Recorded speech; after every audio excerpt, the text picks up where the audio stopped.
Bueno, esta es el debut oficial del canal de YouTube de Pila de Libros.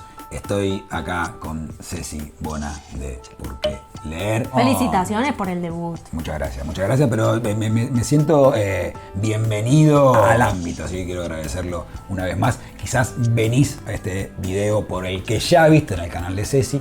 Si no viste el otro canal de Ceci, te cuento que hay otra parte de este video que podés ver en el canal de Ceci que va a estar o linkeado abajo. Sí, además si quieren por ahí ver este video hasta el final y después irse al canal de Por qué leer y verlo también. Absolutamente, es que de hecho es lo que recomiendo fehacientemente porque ¿de qué vamos a hablar? Vamos a hablar de novedades literarias. Le encontramos como esta vuelta porque nos parecía que no estábamos viendo un contenido divertido, ameno sobre las novedades o la cantidad de novedades que hay siempre, cómo separar el trigo de la paja, que está más o menos bueno, que no está más o menos bueno, cómo resolver lo que no sea con una foto en una historia.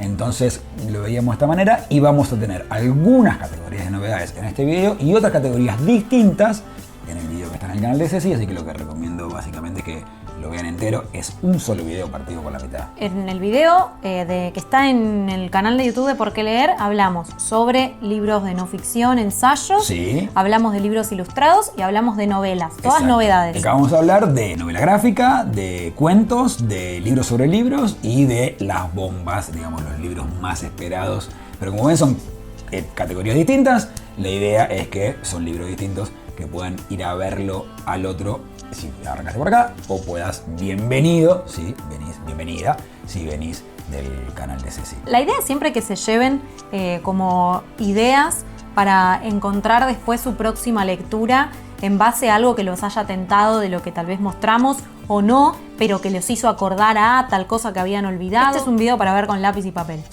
Con toda seguridad, con lápiz y papel. Abajo igual en la descripción van a estar los datos. Pero yo soy señora, ¿viste? Sí, no, yo también anoto también. Pensemos en una librería, o sea, vos llegás y bueno, tenés una mesa de novedades. Que en vez de ponerte a rebuscar de cero, bueno, acá te damos como una especie de mapita de, che, podrías ir mirando por acá, por eso elegimos justamente la cuestión de los géneros o de las categorías, que no son definitivas. Si te parece que hay alguna categoría que estamos dejando afuera o alguna categoría que te gustaría ver, comentarios, dime, che, ¿por qué no hacen una categoría de novedades sobre tal cosa? Bienvenido. Eso va a y estar consideramos novedades no necesariamente algo que haya salido ayer, entonces por eso hablamos hoy. O sea, novedad no como noticia, sino como algo que se ha editado en los últimos meses. Es algo que vamos a ir modelando a medida que va pasando el tiempo si les gusta el contenido. Y que lo vas a encontrar seguro en cualquier libro. Y cada tanto va a aparecer aparte algo un poquito más viejo. Vos estás también. ahí tirando esa y yo me resisto. Sí, pero... total. Gracias por estar ahí mirando. Gracias si vinieron del canal de Ceci. Si no vinieron del canal de Ceci, quiero tener la placa de Damián Cook. No, pará. Esa dorada de 7 millones de suscriptores. Esa quiero. Bueno, arrancamos.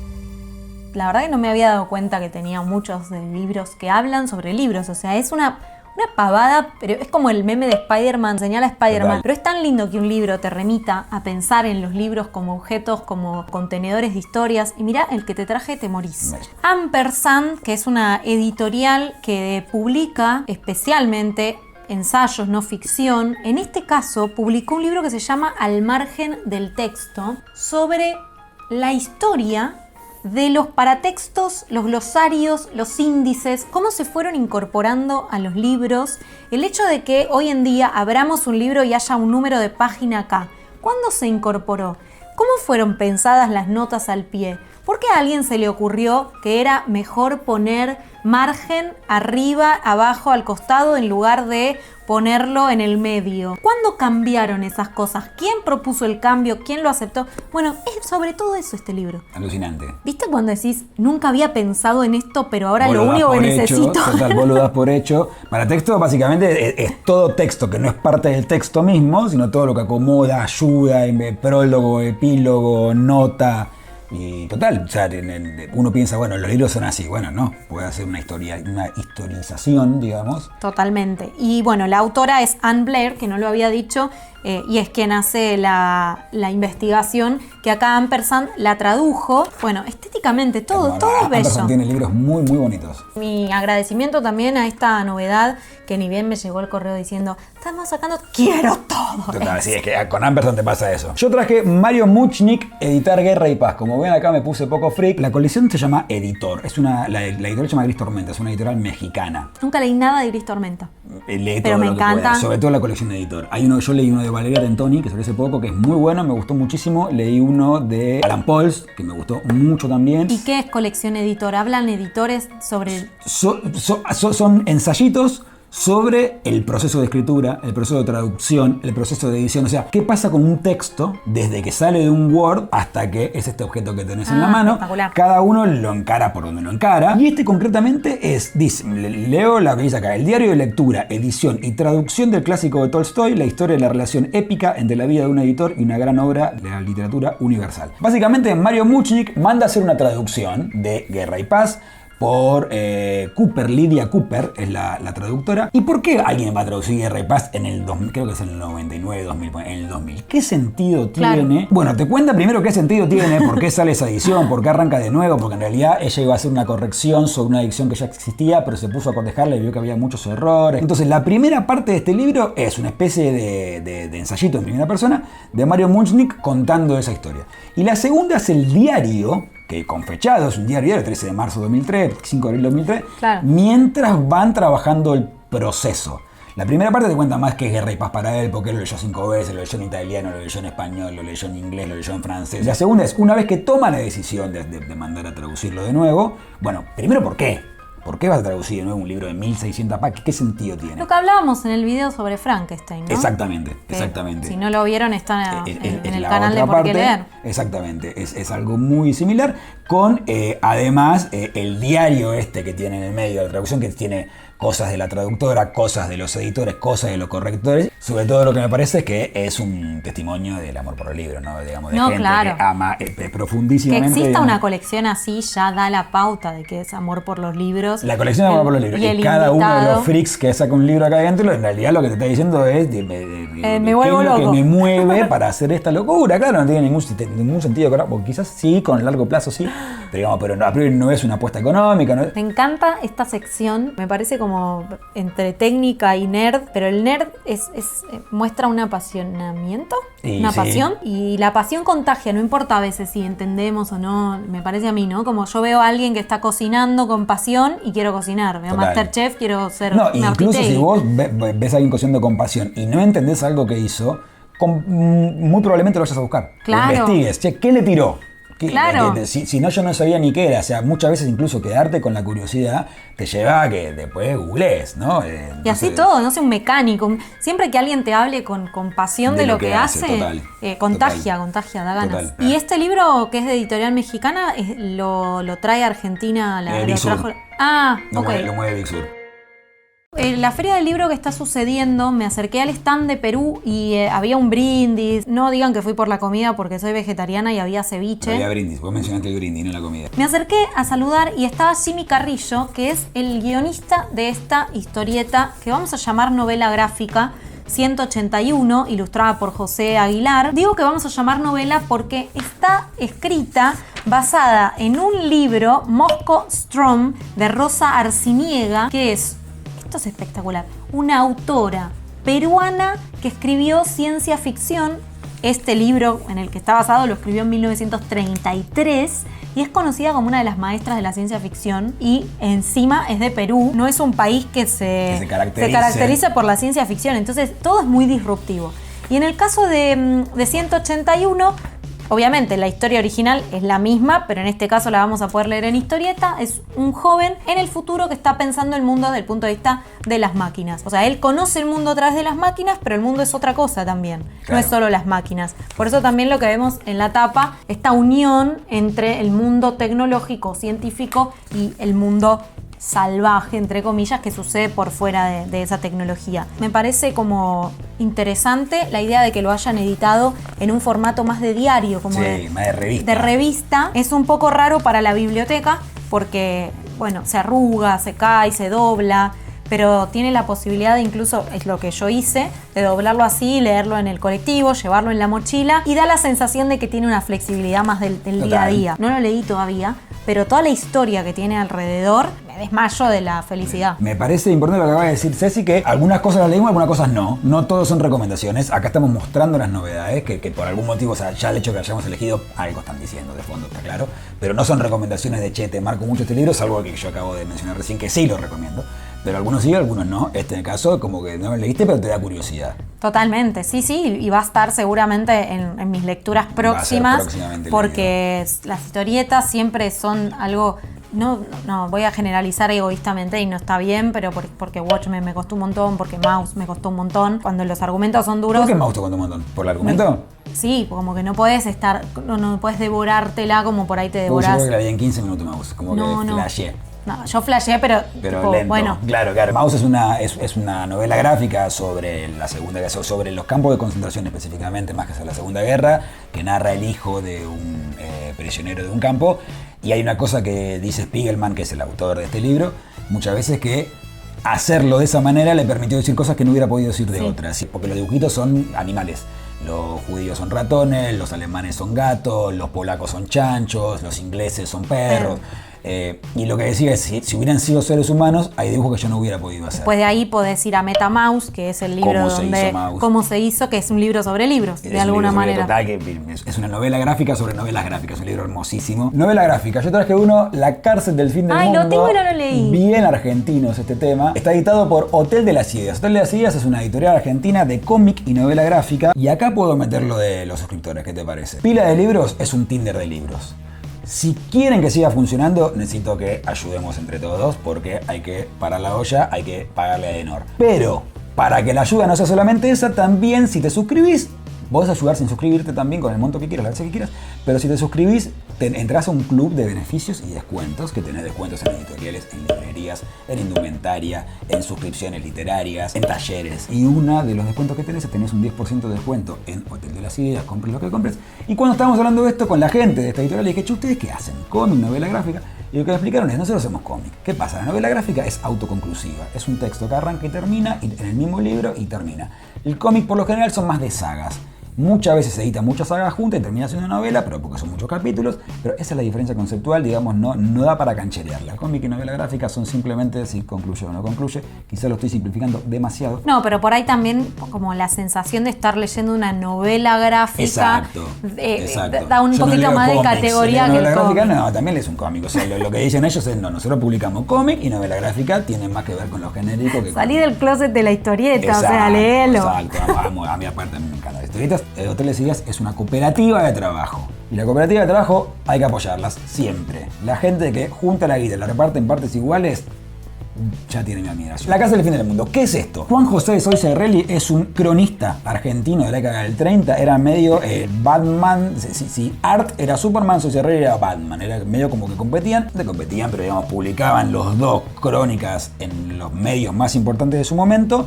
Y un poco inventaron la crónica narrativa. Fueron los primeros que metieron a cosas de la novedad, de la inmediatez del periodismo, herramientas literarias como para transformarla en crónica, que eso deviene en Leila Guerriero, digamos, y Rodolfo Walsh, y todos los cronistas. Truman Capote. Truman Capote ni hablar, exacto. Medio que ellos lo hacen unos años antes. No sabía eso, qué interesante, ¿no? Lo de Soycerrelli, sí. Buscalo, que son alucinantes las crónicas que hacen. Soycerrelli lo mandan al penal de Ushuaia, la cárcel del fin del mundo, a hacer una entrevista, a hacer una crónica en realidad de uno de los presos que estaban en una cárcel de máxima seguridad, era la Siberia argentina. Llega ahí y se encuentra, claro, con un crisol de personajes que no la puede creer. Entonces, ¿qué hace? Transforma esa crónica en una serie de crónicas que se terminó llamando El País de las Grandes Tragedias y hace muchas crónicas distintas de distintos presos que están en ese momento en el penal de Ushuaia. Este libro está basado en esas crónicas, o sea, tiene una introducción de Ragendorfer primero, que es un gran periodista de policiales argentino que te explica medio que estás leyendo. Después tiene un primer capítulo que es como la intro que te muestra Soycerrelli con el fotógrafo, con un fotógrafo viajando hasta Ushuaia. Y a partir del capítulo 1 ya son los textos de Soycerrelli guionados por Sánchez Cutica y está ilustrado por Kundo Crunch, que es el seudónimo de Facundo Pérez Cejas. Uno es Mateo Banks. Uf. que apodado, esto no lo sabía, bueno, me enteré cuando lo leí, Mate 8. Es el apodo del chabón, porque mató a 8 personas, a 6 familiares y a 2 peones en el campo para quedarse con una herencia. Otro es Simón Radowitzki, el que mata a Ramón Falcón, el jefe de la policía de Buenos Aires con un atentado, un militante anarquista, y el Petiso Lejudo es una de las crónicas. Claramente no podía faltar, quizás el delincuente más famoso. Sí, totalmente, de hecho es como ícono. Como un muñequito, el Petiso Lejudo. Pero sobre todo, lo que termina pasando con las crónicas es que termina siendo un testimonio de lo inhumano de las condiciones de vida. La Siberia criolla, la llama en un momento Soyce Reilly, y cómo se transformó en el tacho de basura de una... En ese momento Argentina era como una especie de norte de la región, era de las economías más importantes del mundo. Hay que ver a qué cola, aquí tenían 4 o 5, pero digamos, a nivel generación de riqueza Argentina es muy importante. Y decía, bueno, este es como el tacho de basura de esa otra Argentina que nos quieren vender, que tiene esas características y en realidad no las tiene tanto.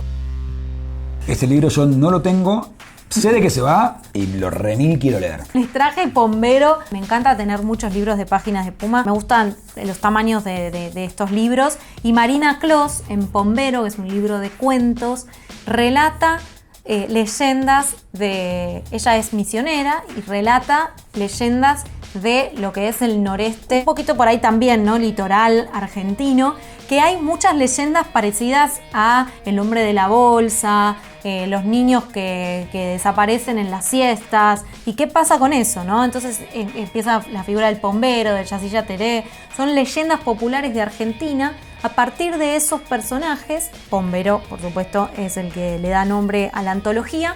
A partir de esos personajes ella va a ir construyendo historias en donde las leyendas estas aparecen, pero también otras que tienen que ver con la violencia, con la desaparición de mujeres, con niñas secuestradas, etc. Yo no lo leí porque este es un libro que me llegó hace muy poquito y bueno, fue quedando en la pila de pendientes. Por supuesto que va a ser una lectura porque confío en la selección que hace Páginas de Espuma.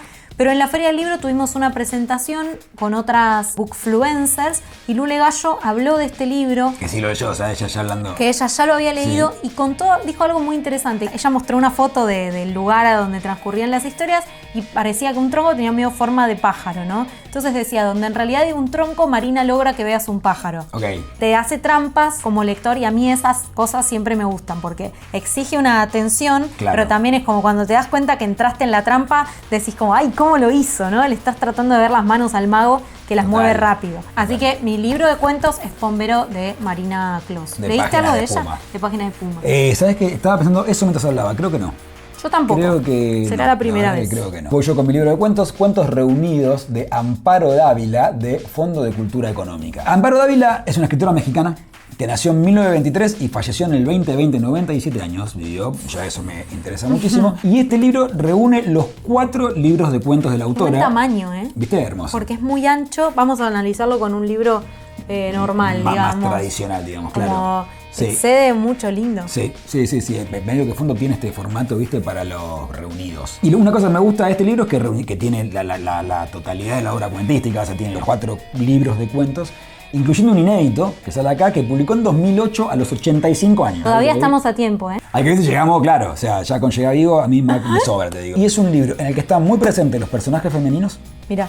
Están muy presentes las mujeres protagonistas y si no son protagonistas, son personajes muy importantes. Trabaja mucho con la locura, la muerte, el peligro, desórdenes mentales que generan tendencia a la violencia física. O sea, son como 100 personajes medio corridos del eje, digámoslo así.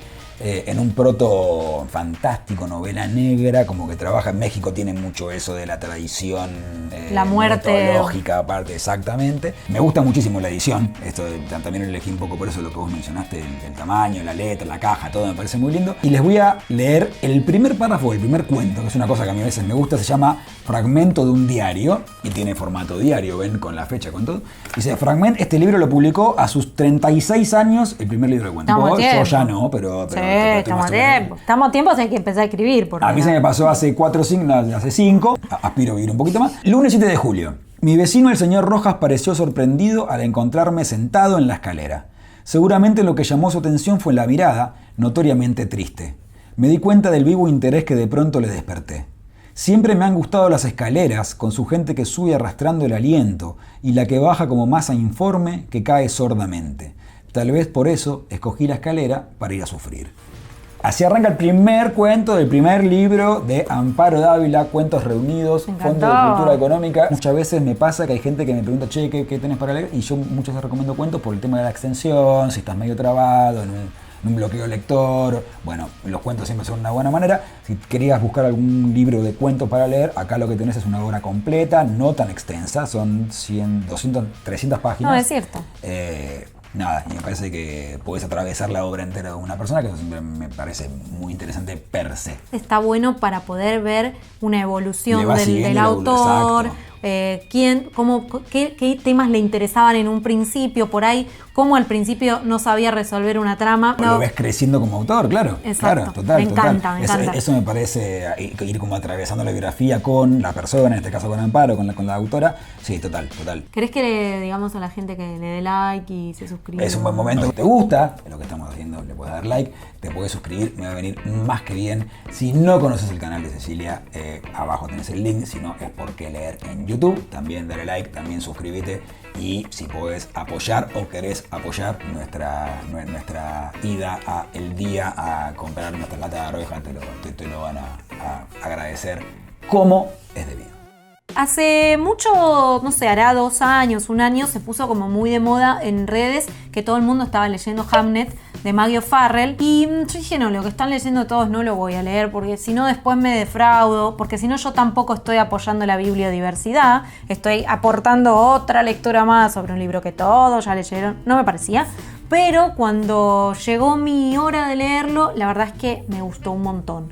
Es la historia de la familia de Shakespeare antes, durante y después de la escritura de Hamlet. Y también es interesante la forma en la que está escrito y la traducción, que conserva el lenguaje poético, que a veces en una traducción se pierde. Y sin embargo, en ese libro estaba todo bien. Libros del Asteroide, a mí me encanta, es una editorial que disfruto mucho, y ahora saca este libro que se llama El retrato de casada. Lo pongo dentro de los más esperados porque sé que mucha gente, cuando vio el formato, aparte es muy parecido, igual, porque la cara sí. De una mujer, en este caso... El equipo de marketing del libro Asteroide está trabajando bien. Y en este caso es de la familia de Medici. Ok, o sea, Medici. Se mete con la familia Medici para contar también la historia de una de sus mujeres. Digo también porque en Hamlet la protagonista, por decirlo de algún modo, es la esposa de Shakespeare. Entonces, bueno, por más que hable mucho de Shakespeare y mucho de su familia, ella es la protagonista del libro. Y en este caso también, obviamente, al ser una segunda investigación de un hecho histórico y todo eso, hay esperanzas, pero también hay cierta resistencia de mi parte. Entonces no lo voy a leer ahora, lo quiero tener por lo menos para que me vuelva a pasar eso de encontrarlo un día en mi biblioteca sin leer y decir, es ahora. Biblioteca como reunión de expectativas, ¿no? Como una esperanza en la vida eterna que vamos teniendo, que nos vamos juntando libros. Aparte, los mensajes que se ponen siempre en las contratapas de ella es la mejor del mundo, ¿no? No vas a elegir el que te dice, y la verdad que este libro es medio cualunque. Pero está citada Mariana Enríquez. Mira, a ver qué dice Mariana, léelo. ¿Te leo? Sí. Lo que hace tan interesantes sus novelas es su apuesta por cambiar siempre de ángulo o decidirse por el más inesperado, su estilo lírico y delicado, aunque directo y estremecedor, su atención al detalle producto de una investigación profunda que, sin embargo, llega con gran naturalidad a la página. No está hablando nada del libro en particular, sino que está hablando de la forma en la que la autora trabaja sus textos. Que es lo único que importa, ¿no? La literatura con mucho sintáctico. Exactamente. ¿Te tienta este tipo de libros? Sí. Me gusta mucho, o sea, no leí el otro de Maggie O'Farrell, tampoco no leí Hamlet, pero sí me gusta mucho Asteroide. O sea, que son esas editoriales que les tengo como cierta previo de fervor y misteriosa lealtad, digamos, para ponerme borgiano. A priori como que me parece que son de los que no me defraudaron nunca, siempre hay una primera vez, pero sí, o sea, no me tienta a priori, pero sí que, o sea, si tuviera ese libro entre otros, probablemente lo elegiría porque es del Asteroide, porque les tengo mucha... Bien, confianza. Y me gusta mucho el por qué lo elegiste, eso que dijiste de que si bien no lo leíste te generó esa expectativa, porque también un poco la idea es que esto te sirva como para elegir. Entonces, si vos sos de las personas que leyeron Hamlet en su momento, bueno, sabé que hay otro de esa autora que va más o menos por acá y te puede llegar a interesar en ese sentido. YouTube es servicio. Mi joyitas esperado bomba es este libro Borges de Alejandro Bacaro. Es un libro de 679 páginas. Es un poco biografía, un poco estudio crítico, un poco gran enciclopedia borgiana. Lo que tiene para mí es un trabajo de años y tiene una cantidad enorme de documentos, cartas, manuscritos, entrevistas que dio el propio Borges, entrevistas del propio Bacaro al círculo íntimo de Borges. Yo voy por la página 40, o sea, la verdad es que no leí mucho. ¿Lo vas más a leer que eso. así todo seguido? Sí, probablemente sí. Wow. Sí. Academia's Rules. Academia Rule total y Borges Rule total. Consigue algo no tan fácil de conseguir en este tipo de libros, es que es muy entretenido. Sin por eso renunciar a la documentación, ni la rigurosidad, ni nada. Es entretenido. Qué necesario. Avanza, arranca de hecho es una especie de genealogía de toda la familia de Borges y van mencionando, se parecen tipo personajes en una serie de Netflix, entonces te va diciendo, este hizo esto, este hizo esto, quiénes son los que aparecen, los abuelos, bisabuelos, parte de la familia de Borges es muy particular. Entonces es un libro lleno de data, pero que te invita a avanzar, a seguir leyendo. No es un trabajo académico, si bien es un trabajo relativamente académico, pero no es académico, no es esotérico, no Claro. es solo para los que saben una bocha de Borges. Viene con fotos de Borges con un tigre, está el pasaporte de Borges. Como que Borges y Cortázar tienen unas fotos de red de Instagram. Red posta. Y cuando todavía no había cámara digital, imagínate. Bueno, tiene manuscritos, tiene cartas. Hermoso. Este es mi bomba del mes, Alejandro Bacaro, Borges, Arte y Literatura. Y te meto por la ventana, porque acá te voy a meter por la ventana, que es un segundo nomás, otro libro de Borges que no es tan novedad, acepto. pero van en tándem, por eso lo meto por la ventana. Este se llama Borges, el misterio esencial, el misterio esencial, y son charlas que da Borges en 1980, 5 años antes de morirse, en universidades de Estados Unidos. Lo invitan a Borges a dar charlas en la Universidad de Estados Unidos. Borges medio ya vivía de eso, era un gran conferencista. La genialidad para mí de esto, lo invitan de Chicago, Columbia, Harvard, el MIT, de todo, ¿no? Borges ya era Borges. Pero tiene dos cosas súper interesantes. La primera es que se expone un delirio que solo alguien como Borges podría haberse expuesto. Algunas de las charlas que dan son de temáticas de la universidad, no literatura. Entonces creo que la del MIT, por ejemplo, habla con un profesor de astrofísica sobre los misterios del universo. Entonces Borges se somete a hablar del sentido del universo con un astrofísico. Habla con un místico, que es especialista en Kabbalah, habla de mística y Kabbalah y la religión. O sea, no va a hablar de literatura, va a hablar de lo que se le ocurra al que lo invita, muchas son de literatura, pero se somete a eso y lo ves actuando de otra manera. Y otra cosa hermosa que tiene este libro, que yo no sé si es por la edad de Borges, que estaba grande, estaba distinto, o por el contexto, que se sentía distante, lejano, contenido, lo que sea, es que en el marco de las charlas se abre mucho a contar intimidades y termina explicando símbolos, significados, principios constructivos de sus cuentos, que Borges era muy reticente a hacer eso. Borges no quería explicar su ficción. Entonces, por el motivo que sea, acá sí se pueden analizar sus textos, sí se pueden analizar cómo los construyó, sí se pueden analizar qué es lo que quiso decir. Son libros que podés leer en tándem. Una categoría para mí podría ser libros sobre Borges, traería 85.000. Yo no pero tengo tantos. Quizás no es el espacio. No va a ser, o sea, no va a suceder porque para mí Borges es como ese camino, esa luz al final del túnel. A lo que voy a llegar pero para mí sí hay una militancia en desmitificarlo. Bueno, eso sí, yo lo hago, el esfuerzo de leerlo y todo, pero sobre todo me gusta como tenerlo, que no termine. Que las lecturas vayan llegando, ¿me Total. viste? Y por último, dos que quiero simplemente mencionar porque nada, me los han mandado y quiero contarlos. Olor a lluvia, de Adán Ramírez Serret, es un escritor mexicano, el crítico literario, traductor, mito editorial, se llama, es un libro de cuentos. Y quiero mencionar Amor, Desamor, Rabia y Deseo, de Lourdes Muñoz. En este caso es un poemario. Gracias, Lourdes, por haber mandado tu poemario.